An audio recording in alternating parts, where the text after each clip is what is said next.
Selamat siang, selamat datang di Nalar Keadilan. Pada saat ini kita berada di ruang Nalar Keadilan bersama dengan Wakil Gubernur Nusa Tenggara Timur, Bapak Joni Asadoma. Selamat datang Bapak di ruang Nalar Keadilan. Terima kasih. Bapak ini sudah 2 hari di Bali, ya Pak ya? Dua Bali. Apa sebenarnya misi Bapak ke Bali kali ini? Ya baik, terima kasih Bung Sony atas undangannya. Saya hadir di sini dengan beberapa bupati, wakil bupati dari Nusa Tenggara Timur untuk kita bersilaturahmi dengan pemerintah provinsi, pemerintah kabupaten di Bali dan juga tokoh masyarakat adat ya sehubungan dengan adanya beberapa kejadian yang menimbulkan sedikit ketidakharmonisan, sedikit ketegangan di antara masyarakat diaspora NTT dengan masyarakat Bali. Nah, kehadiran kami ini untuk mencari fakta-fakta di lapangan apa sih sesungguhnya yang terjadi ini. Kemudian juga kami mengadakan silaturahmi, pendekatan kepada pemerintah dan juga tokoh-tokoh masyarakat agar masalah ini bisa kita eliminir ya, sehingga keharmonisan, ketentraman, kedamaian, ketenangan dalam kehidupan bermasyarakat di Bali ini bisa normal kembali seperti semula. Begitu kira-kira. Selama 2 hari Bapak di sini, apa yang Bapak jumpai Bapak turun ke masyarakat NTT yang ada? Ya, pertama kami bertemu dengan masyarakat diaspora NTT di Bali ya, yang menurut informasi jumlah total orang NTT di Bali ini bisa lebih dari 40.000. 40.000. Ya, yang terdaftar secara resmi di aplikasi diaspora NTT ini baru 11.105 orang. Itu yang baru terdaftar resmi. Tapi yang tidak terdaftar ini masih banyak lagi. Gitu.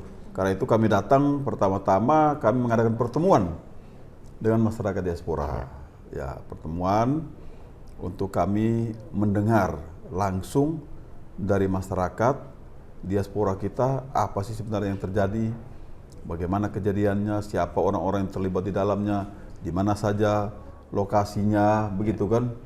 Kemudian juga mendengar apa saran masukan dari masyarakat diaspora ini bagi pemerintah provinsi, bagi pemerintah kabupaten di Nusa Tenggara Timur sehingga kita bisa memberikan pelayanan ya yang lebih baik kepada masyarakat NTT. Sebagai pemerintah, tentu ketika melihat rakyatnya itu ada masalah di lapangan, apalagi di tanah rantau, maka kami harus hadir ya, untuk melihat langsung, mendengar langsung, dan memberikan bimbingan, memberikan arahan, serta mencarikan solusi ya apa yang bisa kita lakukan agar masyarakat kita ini kembali bekerja tenang di sini. Masyarakat Bali juga bisa kembali menerima masyarakat kita ya, karena dua-duanya saling membutuhkan. Masyarakat Bali membutuhkan masyarakat NTT karena kita tahu pembangunan di Bali ini sangat masif, sangat cepat, sehingga membutuhkan sumber daya manusia ya, baik itu untuk tenaga-tenaga tukang bangunan, tenaga-tenaga buruh bangunan, tenaga-tenaga security dan sebagainya. Banyak sekali yang dibutuhkan karena pembangunan begitu masif sehingga ya mau tidak mau harus ambil tenaga kerja dari luar. Ya, kemudian juga masyarakat NTT membutuhkan pekerjaan. Yang kebetulan kami tidak bisa memenuhi semuanya di NTT, ya mereka datang ke Bali karena memang secara geografis ini kita ini berdekatan, secara historis kita punya sejarah yang panjang. Dulu kita sama-sama wilayah Sunda kecil di sini, Bali NTT NTB, kemudian keberadaan orang NTT di sini ini sudah ya sejak Indonesia merdeka itu sudah ada di sini. Dan semakin tahun semakin bertambah, semakin tahun semakin bertambah. Sehingga ikatan emosional yang terjalin itu sebetulnya sudah sangat kuat. Dan selama puluhan tahun ini, ya lebih dari 70 tahun ini, ini hubungan itu sangat baik, harmonis. Tidak ada kejadian-kejadian yang sampai membuat perpecahan di dalam masyarakat. Ya. Tetapi mungkin dalam 2-3 tahun terakhir ini, nah muncullah ini gangguan-gangguan keharmonisan, ketenangan, ya, ketentraman ini. Apa yang Bapak jumpai di sana? Nah ini memang kami menjumpai di sini ada pekerja-pekerja dari NTT yang kami boleh katakanlah pekerja pemula, anak-anak muda yang datang ke sini mencari pekerjaan. Apakah mereka langsung datang ke sini cari pekerjaan atau direkrut ya oleh kontraktor dan sebagainya.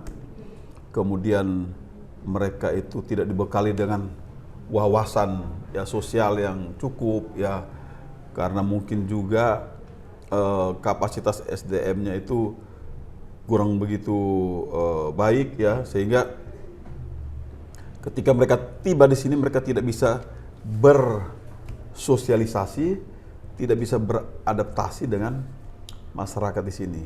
Beberapa kebiasaan-kebiasaan yang ketika di NTT itu dianggap itu biasa-biasa saja, dan ketika kebiasaan itu dilakukan di sini, masyarakat di sini menganggap bahwa itu mengganggu mereka, ya, mengganggu mereka, sehingga terjadilah apa yang kita bilang penolakan-penolakan itu.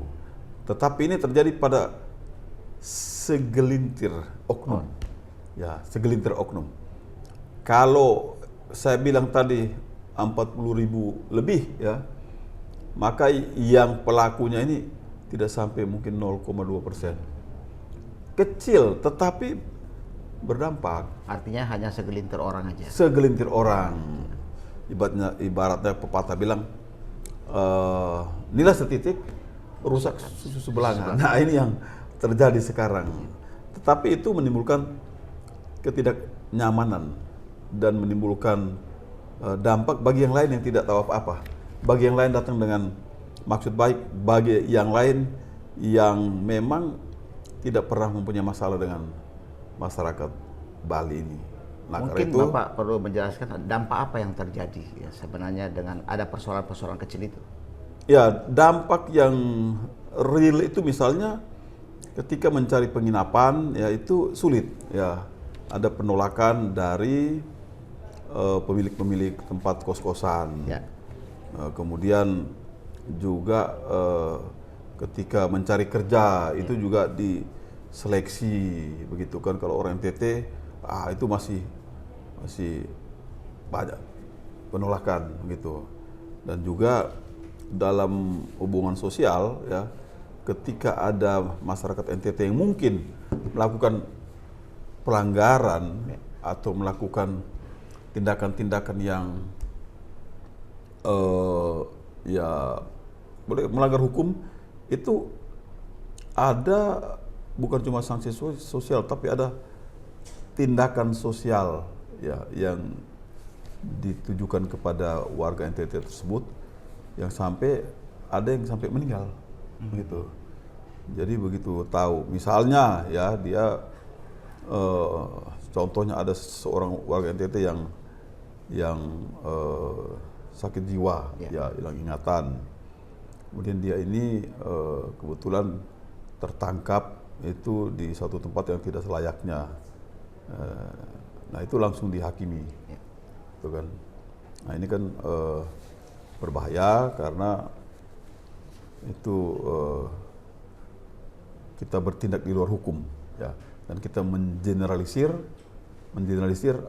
masyarakat NTT semuanya itu buruk. Apakah Bapak melihat ini ada tindakan diskriminasi terhadap masyarakat NTT yang berada di Bali? Tapi sebelum Bapak menjawab, kita tunggu yang satu ini. 3, 2, 1.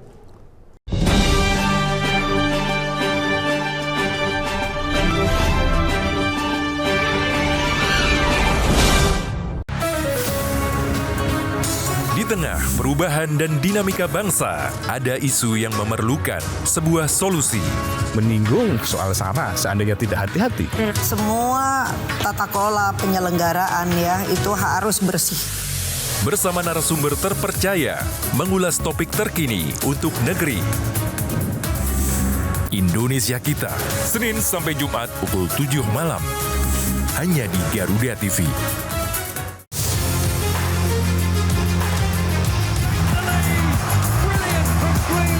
Update terbaru dari dunia olahraga terkini dari nasional dan internasional. Ikuti analisis tajam dan rekap momen epik. Dunia sepak bola. Namun, yang menjadi sorotan utama pada kemudian di sini mungkin Hafner akan tetap. Saksikan Sport 8 setiap hari pukul 11 malam dan 7 pagi hanya di Garuda TV.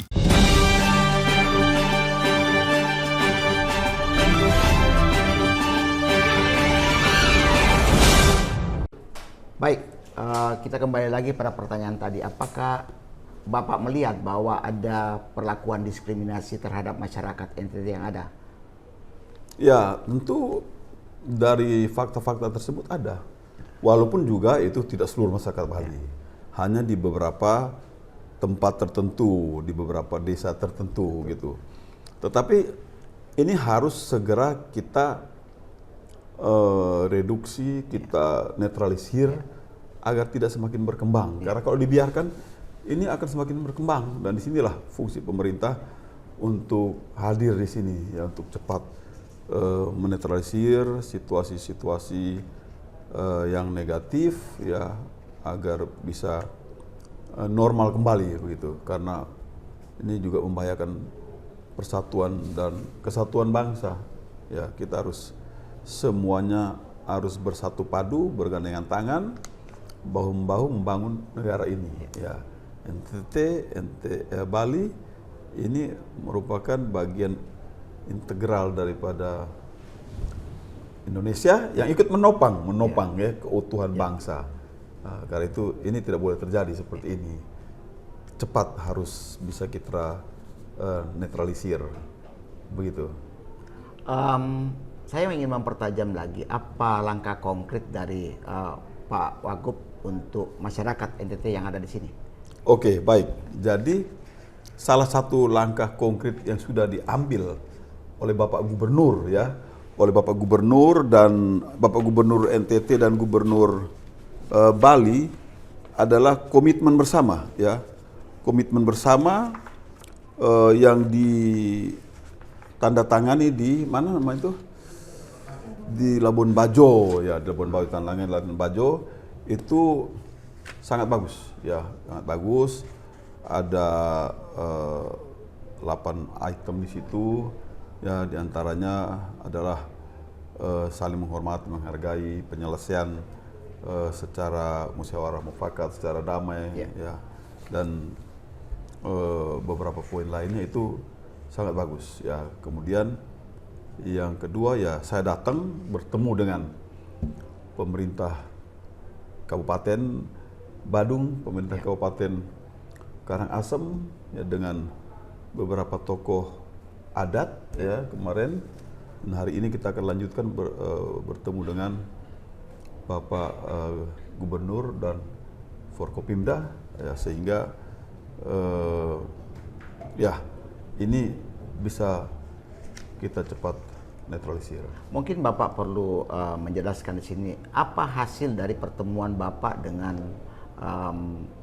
pemimpin daerah Badung, ya, kemarin, ya, Bapak, ya. Hasilnya sangat bagus. Yang pertama, pemerintah Kabupaten Badung, pemerintah Kabupaten Karangasem ini menerima kami dan penuh kekeluargaan, penuh persahabatan, ya. Kemudian kami menyampaikan hal-hal yang menjadi permasalahan di dalam masyarakat kita, kemudian menyampaikan permohonan maaf saya atau pemerintah NTT kepada pemerintah Bali dan masyarakat Bali, ya, dan semuanya bisa menerima itu, ya, menerima, dan ke depan ini semua akan sama-sama kita benahi, ya, agar lebih baik, tidak lagi terjadi. Terus bagaimana dengan pemerintah Kabupaten Karangasem? Mungkin perlu Kabupaten juga. Karangasem ini sangat juga responsif, ya, menerima kami dengan baik. Dengan Forkopimda ada Dandim, Ada Wakapolres, ada dari Kejaksaan, ya kemudian ada dari tokoh adat, ya dari tokoh adat yang hadir dan yang memang langsung pada saat itu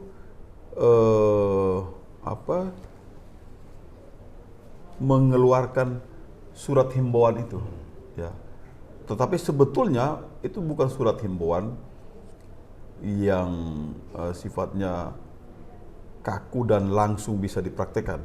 Sebetulnya itu baru konsep draft surat yang ingin didiskusikan oleh masyarakat adat, ingin dibahas dulu, ya, sebelum ambil keputusan. Jadi itu belum keputusan final dari masyarakat adat. Apa kira-kira isi surat keputusan? Ya, itu salah satunya adalah itu agar menyeleksi orang-orang yang akan tinggal di tempat kos-kosan yang ada gitu. Nah, itu sebetulnya bukan keputusan final. Itu baru berupa draft yang mau dibahas dalam masyarakat adat. Tapi kemudian bocor ke media gitu, bocor ke media. Nah, inilah kita tahu media sosial kalau sudah mendapatkan satu isu itu pasti akan mendapat tanggapan dari berbagai kalangan, sehingga ini menjadi bola salju ya yang pertama besar tambah besar, padahal sebetulnya ini tidak terlalu seperti itu. Tapi karena pengaruh media sosial ini semua menanggapi, semua memberikan respons, komentar, akhirnya jadinya besar seperti ini gitu. Jadi dari kelompok masyarakat adat sendiri itu belum membuat satu keputusan yang final bahwa harus ada pembatasan seleksi penyaringan terhadap orang yang akan tinggal di tempat kos-kosan. Ya. Ini baru berupa konsep yang mau didiskusikan, tapi udah bocor ya sudah. Begitu, jadi bola liar. Sudah tidak bisa dilaksanakan lagi atau diteruskan? Ditarik ya. Kemudian dibuat konsep baru begitu, Pak? Ya, kemudian diadakan perubahan-perubahan ya, sehingga sekarang ya, cuma ya sudah terlanjur menyebar informasi ini, begitu. Kedepan apakah ada rencana dari pemerintah Provinsi Nusa Tenggara Timur untuk ya, karena banyak sekali masyarakat Nusa Tenggara Timur yang ada di sini membuat hunian khusus untuk masyarakat NTT, gimana Bapak? Ada program untuk ke sana? Saya rasa tidak ada ya, untuk buat hunian khusus tuh tidak ada, karena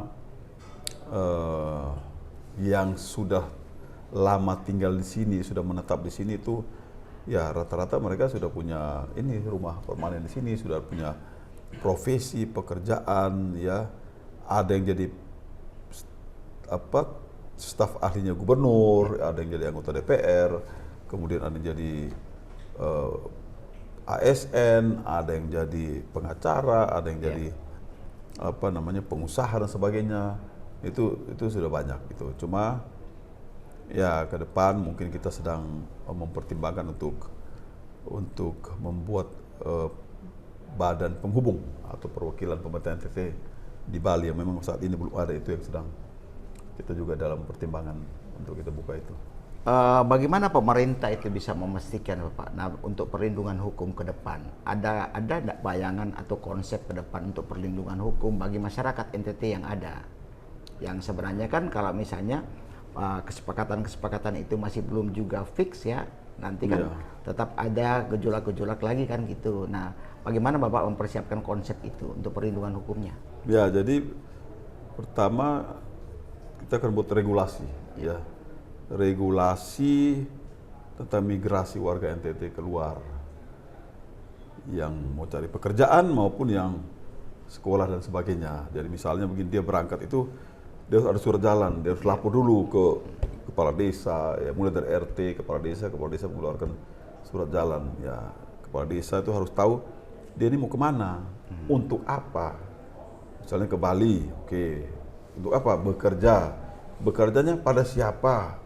Begitu kan, berapa lama gitu. Ada ketentuan tentang ketenaga kerjaan yang harus dipenuhi oleh perusahaan yang merekrut ya, sehingga ada jaminan hukum di situ, ada jaminan kesejahteraan. Misalnya dari perusahaan wajib menyiapkan BPJS Ketenagakerjaan ya. Nah, ini penting untuk dilakukan. Begitu juga setiba di sini dia harus melapor juga kepada masyarakat adat setempat ya, ataupun aparat desa ya, ke kepala desa atau ke ketua RT ya. Kan dulu tuh ada aturan 1/24 jam kalau tamu datang harus lapor ke RT. Betul. Ya, ini aturan dulu yang sudah berlaku gitu. Mungkin sekarang perlu kita ingatkan kembali ya, perlu kita ya praktekkan kembali hal-hal baik ini sehingga dengan sendirinya perlindungan hak-hak daripada warga itu terjamin ya. Kemudian dia juga akan diawasi, dimonitor ya oleh aparat setempat, bukan diawasi dalam arti kata setiap 24 jam itu diikuti, tapi mereka tahu di sini ada warga NTT di RT sekian desa ini, ada warga NTT di situ. Kalau terjadi sesuatu mereka langsung itu orangnya kita sudah tahu, sudah pernah lapor. Ya, bisa ditindaklanjuti dengan misalnya proses hukum apabila dia bersalah. Gitu kan. Kita juga tidak keberatan kalau anak-anak kita ini bersalah di proses hukum gitu, ataupun diselesaikan secara adat ya, kita juga tidak keberatan gitu, sehingga hak warga negara sebagai warga negara Indonesia itu dia bisa betul-betul dilindungi. Ke depan apakah Bapak itu juga sebagai salah satu pemimpin dari pemerintah Nusa Tenggara Timur nantinya ada ndak antisipasi ke depan untuk kalau misalnya masyarakatnya datang ada pendampingan masyarakat NTT yang baru datang itu di Pulau Bali. Tapi sebelum itu kita tunggu yang satu ini juga, nanti kita lanjut lagi. Ya.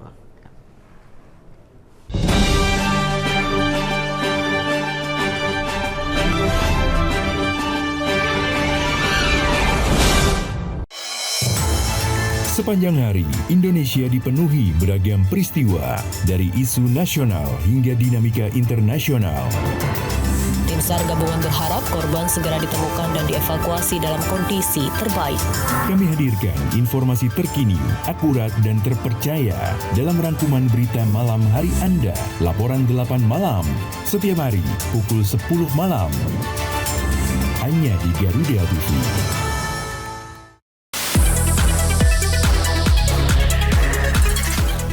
Dunia hiburan memang selalu penuh warna.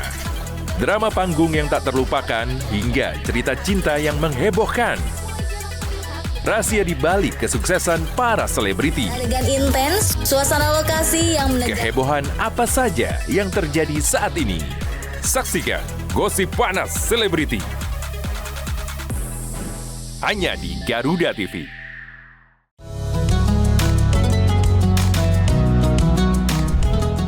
Melalui konsep dakwah santai dan edukatif, mengajak pemirsa memahami ajaran Islam melalui pendekatan ringan dan penuh kehangatan.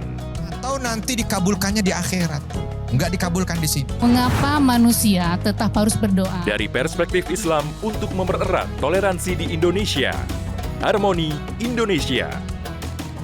Hanya di Garuda TV.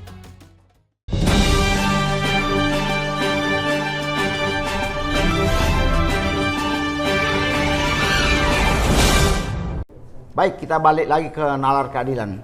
Bapak, saya dengar ada pertemuan di Labuan Bajo antara Provinsi Nusa Tenggara Timur, Bali, dan NTB.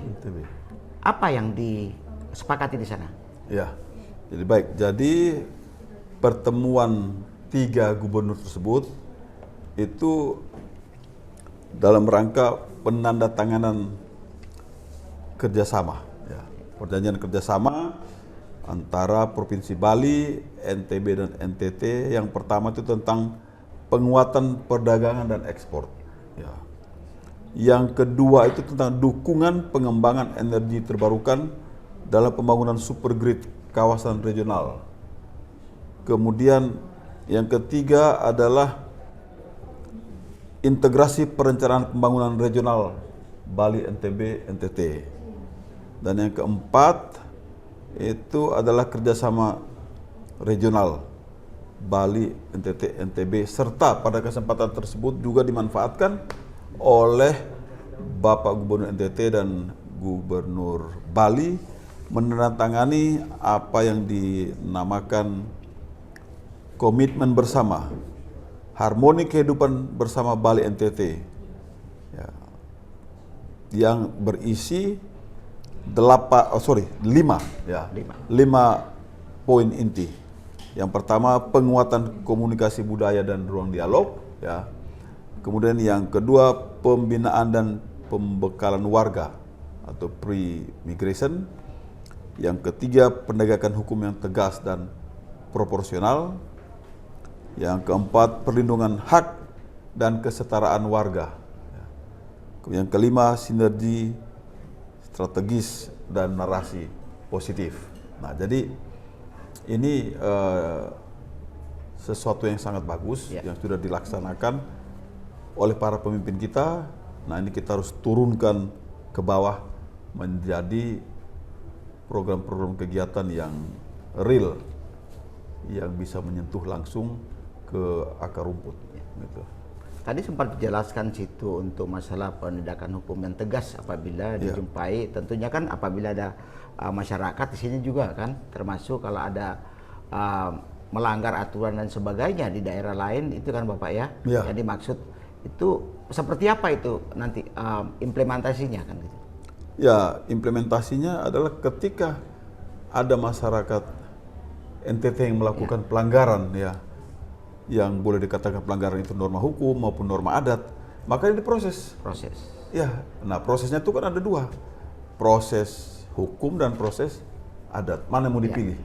Kalau itu adalah satu pelanggaran yang serius, ya, ini bisa diproses hukum. Ya, kalau ini pelanggaran norma-norma adat, bisa juga diproses secara adat, gitu. Tergantung apa pelanggaran dilakukan, ya, tergantung kualitas daripada pelanggarannya, apakah dikatakan pelanggaran ringan, pelanggaran terhadap norma adat, ataukah pelanggaran hukum, pelanggaran serius, ya, misalnya kalau dia bilang melakukan penganiayaan kepada orang lain, maka tentu harus terbuka tindak tegas dengan proses hukum oleh aparat penegak hukum, oleh kepolisian, kejaksaan, ya, begitu. Jadi kita tidak keberatan sama sekali di proses hukum daripada nanti di proses jalanan. Nah, ini kan bahaya. Ini bahaya dan ini memang harus kita hindari karena negara kita ini adalah negara hukum. Dari komitmen bersama dan perjanjian kerja, ya, yang kerjasama yang ada itu, apa yang Bapak harapkan dari kesepakatan-kesepakatan yang ada ini? Yang kita harapkan tentu untuk komitmen bersama ini implementasi sampai ke masyarakat bawah. Ya, jadi masyarakat harus mengetahui ini, ya, kemudian seluruh aparat juga harus segera bertindak memfollow up kebijakan pimpinan tertinggi di provinsi masing-masing. Kemudian yang kedua, perjanjian kerjasama ini tentu juga harus direalisasikan bagi pembangunan di 3 provinsi ini, bagi kesejahteraan masyarakat. Ya, kalau pembangunan itu pasti berhubungan dengan ekonomi. Ekonomi ini pasti muaranya nanti adalah kesejahteraan masyarakat atau kesejahteraan sosial. Itu yang kita harapkan. Misalnya untuk perjanjian kerjasama tentang penguatan perdagangan dan ekspor. Nah, tentu ini kita mengharapkan agar perdagangan dan ekspor ini meningkat, ya. Dengan ada peningkatan, maka tentu juga pendapatan masyarakat juga akan meningkat. Pendapatan masyarakat meningkat, tentu kesejahteraan juga akan meningkat. Seperti apa itu Bapak realisasinya untuk masalah perdagangan dan ekspor itu yang Bapak fokuskan? Ya, tentu misalnya apa produk-produk unggulan dari NTT yang bisa diperdagangkan ke Bali, ke NTB, ya, ataupun ke luar negeri, ya. Misalnya NTT itu kan banyak produk unggulannya seperti jamu mente, ya, kemudian pisang, kopi, ya, kemiri, vanila, pala dan sebagainya. Nah, ini kan produk-produk unggulan, komoditas-komoditas yang bisa diperdagangkan antar kabupaten ini.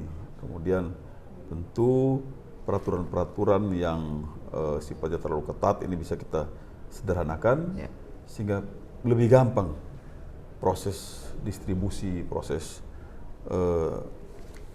jual beli ini bisa lebih gampang sehingga masyarakat bisa memperjualbelikan produk-produk unggulannya, kemudian menyiapkan infrastruktur yang cukup, ya, baik itu melalui jalan darat, laut maupun pesawat udara, ya, sehingga produk-produk ini gampang diperdagangkan. Kalau infrastrukturnya itu buruk, maka ini akan menghambat distribusi produk-produk unggulan kita.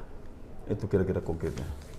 Saya akan kembali lagi, Bapak, fokus kepada persoalan masyarakat Nusa Tenggara Timur yang datang ke Bali. Ya. Apa kira-kira perbaikan yang harus diperbaiki dari sisi pemerintah maupun masyarakat agar warga Nusa Tenggara Timur itu diterima di Bali? Ini perlu penjelasan yang sebenarnya inilah yang diharapkan sebenarnya kalau dari pandangan kami bahwa ini satu hal yang diharapkan.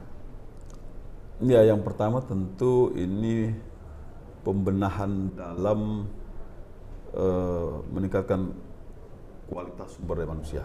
Ya. Kita akan lebih memberdayakan balai latihan kerja, ya, BLK yang ada di setiap kabupaten agar memberikan itu keterampilan-keterampilan yang dibutuhkan ketika mereka akan keluar daerah untuk mencari pekerjaan. Kan itu kalau sistem ini bekerja dengan baik, maka kita tahu siapa yang akan keluar daerah, bekerja di mana, bekerja apa, maka kita wajib memberikan pembekalan keterampilan yang dibutuhkan. Di samping itu juga kita memberikan pembekalan tentang profil dari daerah yang akan mereka tuju. Misalnya ke Bali, Bali itu seperti apa Bali itu? Letaknya di mana, berapa jumlah penduduk di Bali, bagaimana adat istiadat masyarakat Bali, apa yang harus kita penuhi, apa yang harus kita patuhi, ya, sebagai tanggung jawab sosial terhadap masyarakat di situ, ya, harus bersikap sopan santun, ramah tamah dan sebagainya. Ini harus betul-betul kita doktrin mereka, ya, sehingga ketika mereka datang itu mereka tahu apa yang harus mereka lakukan. Kemudian juga kita memberdayakan diaspora NTT yang ada di luar, ya, apakah di Bali atau di mana saja, ya. Nah, mereka datang pun mereka wajib lapor kepada diaspora, jadi mereka wajib lapor kepada pemerintah setempat dan juga wajib lapor kepada para ketua diaspora, tokoh-tokoh masyarakat yang ada di sini, sehingga ini akan ada pembimbingan lanjutan, ya. Biasa kan kalau orang baru datang ketemu dengan orang tua, mereka akan memberikan nasihat-nasihat, informasi-informasi yang berharga bagi anak-anak kita yang baru datang. Nah, ini yang ke depan kita akan lebih tingkatkan sehingga kita bisa mengeliminir potensi-potensi buruk yang mungkin akan terjadi terhadap masyarakat kita merantau keluar. Jika nanti misalnya dijumpai lagi bahwa adanya persoalan-persoalan yang sudah biasa terjadi, ya, seperti Bapak sudah jelaskan awalnya kan kebiasaan yang ada dari sana, dari kampung kan gitu. Ya. Muncul lagi di Bali berulang kali. Apa sebenarnya yang harus Bapak antisipasi ke depan? Ya, itu sudah di luar daripada kemampuan pemerintah, karena kita sudah bekali keterampilan, kita sudah bekali etika dan tata krama, ya kan. Kita sudah perintahkan aparat desa untuk mendata mereka, kewajiban mereka untuk melaporkan diri juga sudah dilakukan di daerah tujuan. Kemudian dari paguyuban yang ada di luar ini juga sudah memberikan juga pembimbingan dan sebagainya. Kalau masih terjadi juga, maka ya proses hukum, dan yang paling mungkin berat, dia disuruh pulang kembali. Ya. Lebih baik pulang kampung saja. Pulang kampung. Ya, di kampung sendiri bisa mungkin lebih produktif nanti. Kalau suruh pulang itu gimana teknisnya? Apa pemerintah Nusa Tenggara Timur akan mengambilnya atau Ya, disuruh pulang saja. Pulang aja. Iya, kan tidak mungkin kita yang Ya. pemerintah yang datang jemput satu-satu gitu kan. Ya, dikasih surat agar segera meninggalkan. Baik, Bapak, kita lanjut lagi ke segmen yang berikut setelah yang satu ini.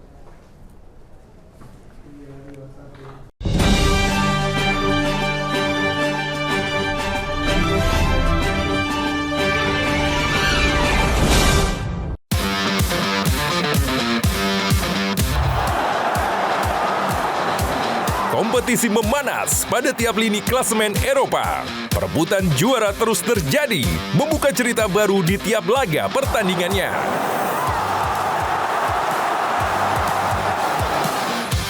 Ikuti selengkapnya dari fakta pertandingan hingga cerita inspiratif para pemain. Kick and Rush, hanya di Garuda TV.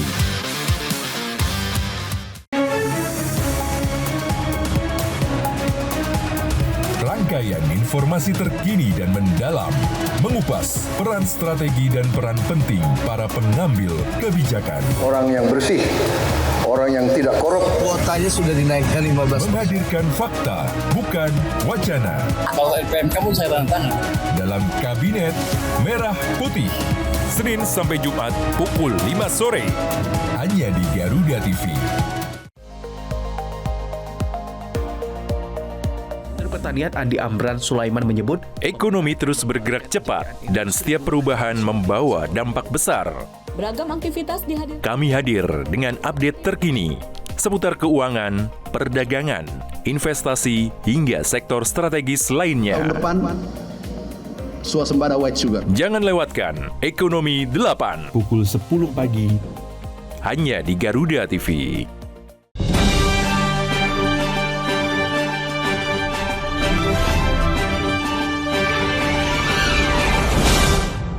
Baik, kita kembali lagi ke nalar keadilan. Pak Wagub, tadi pagi ya, Bapak itu berkunjung ke bedeng-bedeng yang ada di Kuta sana untuk ya bertemu dengan masyarakat Nusa Tenggara Timur. Apa yang Bapak jumpai di sana? Ya, kami memang pagi ini ke bedeng di Jalan Legian ya. Kami menjumpai ada 20 orang NTT yang bekerja di situ membangun satu bangunan yang akan diperuntukkan sebagai restoran dan kafe. Kami bertanya, ya, bagaimana bisa ada di sini? Ada yang memang dari sana langsung ke situ, ada yang sudah pernah bekerja di Lombok baru datang ke sini, ya, ada yang sudah bekerja di sini baru dilamar lagi kerja di situ. Jadi mereka datang tidak secara bersamaan, dari beberapa tempat dan waktu yang berbeda gitu. Nah, setelah saya tanyakan bagaimana kondisi mereka, ya mereka senang berada di situ, ya bekerja di situ, diperlakukan dengan baik, kemudian mendapatkan upah yang juga cukup bagus, ya, sehingga mereka bisa membiayai kehidupan mereka, juga bantu keluarga di kampung di NTT. Begitu. Ada keluhan-keluhan enggak Bapak dari masyarakat Bapak ini yang ada di sana yang tinggal di bedeng? Apa misalnya berdampak terhadap mereka juga masalah adanya ya isu-isu yang muncul dari masyarakat NTT, kesulitan untuk mendapatkan tempat tinggal? Kalau dari kesulitan yang mereka sampaikan itu tidak ada, karena mereka mungkin karena tinggal di bangunan itu, ya, mereka tidak bersosialisasi dengan masyarakat luar, sehingga tidak mendapatkan misalnya penolakan dan sebagainya. Baik, Pak Wagub, mungkin saat ini kita perlu untuk Pak Wagub menjelaskan sedikit tentang keberadaan Pak Wagub ini. Kan dari dulu menurut informasi sudah berada di Bali. Bagaimana ceritanya? Ya, jadi memang saya ini lahir di Bali, ya. Karena bapak saya itu dulu kan tentara. TNI Angkatan Darat gitu. Bertugas di Kupang, kemudian bertugas di Bali, ya lama di Dodi Kediri, Rindam sekarang ya. Dodi Kediri, sehingga saya dari 8 bersaudara, 5 orang itu lahir di Bali. Gitu. Kemudian sampai saya umur 6 tahun, orang tua saya pindah, bapak saya pindah tugas kembali ke Kupang. Kemudian saya memulai pendidikan dari SD, SMP, SMA di Kupang, sampai saya mendaftar ke Akademi Kepolisian juga itu dari Kupang. Nah, di samping itu saya kan dulu adalah mantan petinju nasional. Saya diorbitkan oleh pelatih Bali yang terkenal saat itu, namanya Daniel Bahari, almarhum. Nah, ini adalah ayah dari mantan petinju nasional Pino Bahari, Nemo Bahari. Ya. Beliau yang mengorbitkan saya. Sehingga di era 80-an itu, di antara tahun 83-84 itu, saya banyak melakukan pemusatan latihan nasional itu di Bali. Seperti Pelatnas SEA Games, tahun 83 itu di Bali. Kemudian Pelatnas Piala Presiden tahun 84 di Bali. Kemudian habis itu lanjut Pelatnas Olimpiade juga di Bali. Itu di Denpasar sini, juga di Karangasem, di Desa Putung. Karangasem. Sampai Karangasem sana juga? Ya, sampai Karangasem kita. Jadi kemarin waktu di Karangasem, saya bertemu salah satu pengurus adat di sana, dan dia masih ingat bahwa kami dulu berlatih ada di salah satu penginapan di sana, kami pakai di sana. Situ ada lapangan tenis, ya. Orang biasa main tenis, tapi kami biasa berlatih di situ. Kemudian kami lari naik turun bukit-bukit di situ, lewat sawah-sawah dan segala macam. Itu dia masih ingat, oh iya Pak, saya dulu sering nonton Bapak waktu latihan di lapangan tenis itu, karena saya waktu itu masih SMP, beliau bilang gitu. Wah, jauh senang. Beliau undang saya ke sana kemarin, tapi karena waktu kita mepet, karena ke sana kan butuh waktu sekitar setengah jam sampai ke Desa Putung itu kan. Jadi saya bilang nanti lain kali, mudah-mudahan ada waktu, saya akan datang berkunjung ke sana di Desa Putung. Jadi bagi saya Bali ini ada rumah kedua, yang selalu dirindukan untuk datang, gitu. Jadi tidak asing, tahulah adat istiadat masyarakat Bali, ya. Kemudian secara geografis wilayah Bali juga saya paham, saya tahu itu, sehingga ya tidak ada keterasingan ketika saat di Bali ini. Jadi Bapak ini kan kalau Bali udah nggak asing lagi, lahirnya di Bali, banyak berkiprah dengan hobi juga di Bali. Ya. Tapi dengar-dengar Bapak juga sebagai komentator, ya? Oh iya, gitu. Karena saya kan punya prestasi yang cukup bagus lah ditinju kan, juara nasional, peraih medali emas SEA Games, peraih medali emas Piala Presiden, ya, dan pernah mewakili Indonesia di Olimpiade. Saya diminta untuk menjadi komentator tinju di TV One selama lebih kurang 12 tahun lah. Dari lama 2010, juga ya dari 2010 sampai 2022 bersama dengan Bung Mahfudin Nigara, ya, Mahfudin Nigara. Jadi tahun 2022 itu setelah saya pindah ke Kupang, udah berhenti. Dan kebetulan juga dari televisi mengurangi beberapa acara gitu, ya, sehingga punya kami juga ikut juga terpangkas gitu, sehingga tidak tampil lagi. Tapi ya mau saya katakan di sini adalah bahwa dalam karir saya di dunia tinju itu saya terorbit dari Bali, gitu, di bawah tangan dingin pelatih Daniel Bahari tersebut. Karena di era 70-an sampai 80-an sebagian besar petinju NTT ini, petinju Bali ini adalah warga NTT diaspora. Warga NTT juga. Ya, mulai dari Johnny Ribeiro yang juara nasional dan juara SEA Games juga. Kemudian ada Cornelis Bito, ada Julianus Leo Bunga, ada Martin Tagudedo, ada James Piga, ada Alexander Wasa, Olimpian juga ikut sama-sama saya ke Olimpiade Los Angeles juga.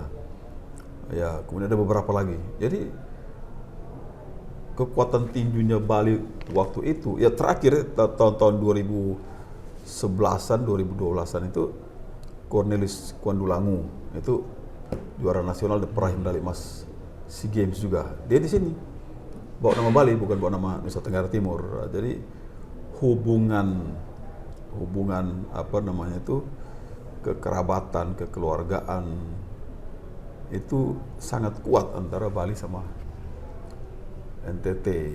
Di NTT sendiri banyak warga diaspora Bali yang ada di sana. Ya. Bahkan di kantor gubernur ada yang sampai duduk di eselon 2 ya, sebagai kepala Bapeda, sebagai kepala dinas pariwisata, ya, kepala dinas perhubungan. Itu orang Bali, dulu namanya Pak Putra Yasa, kemudian yang baru pensiun kemarin Pak Wayan Darmawan. Ya, jadi hubungan kedua daerah ini secara historis kita dulu sama-sama Sunda kecil ya, kemudian secara geografis kita berdekatan sehingga transportasi itu mudah, sehingga ya akulturasi budaya masyarakat NTT dengan masyarakat Bali ini sudah terjalin sejak puluhan tahun lalu. Karena itu harus kita pertahankan ya, hal kecil ini mari kita sama-sama hilangkan ya, kita perbaiki, kita hilangkan, kita lupakan, kita berjalan bersama ke depan membangun Bali lebih maju, membangun NTT lebih maju, dan membangun Indonesia lebih maju. Baik Bapak, kita break sejenak setelah pariwara yang satu ini.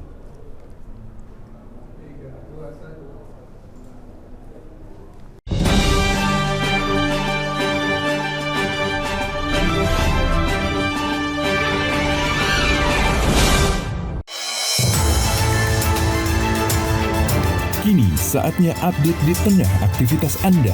Bukaan 100 kg sabu jaringan Asia Tenggara. Tak menghambat berjalannya sejumlah program prioritas yang tertuang dalam Asta Cita. Berita terhangat, analisis singkat, dan perkembangan terpenting siang ini. Laporan 8 siang, setiap hari pukul 12 siang, hanya di Garuda TV.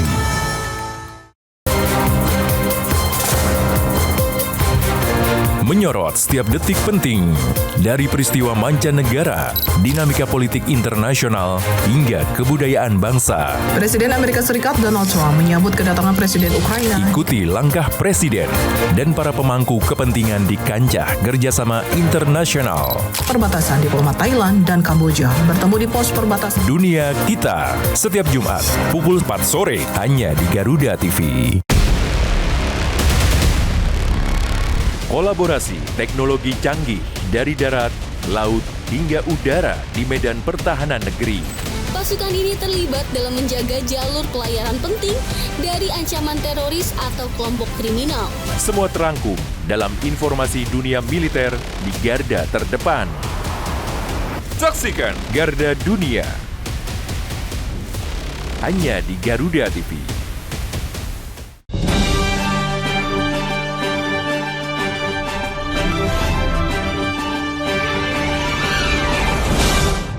Baik, kita kembali lagi ke nalar keadilan. Pak Wagub, perlu untuk mungkin Pak Wagub itu memberikan pesan terhadap masyarakat NTT yang ada saat ini berjuang hidup di Bali. Ya, baik. Jadi sebagai pemerintah daerah NTT, saya ingin menyampaikan pesan seluruh masyarakat NTT yang ada di Bali dan juga di seluruh Indonesia di mana saya berada. Pertama, agar memperhatikan, agar menghormati adat istiadat, budaya daripada masyarakat Bali. Ya. Menghormati sesama manusia,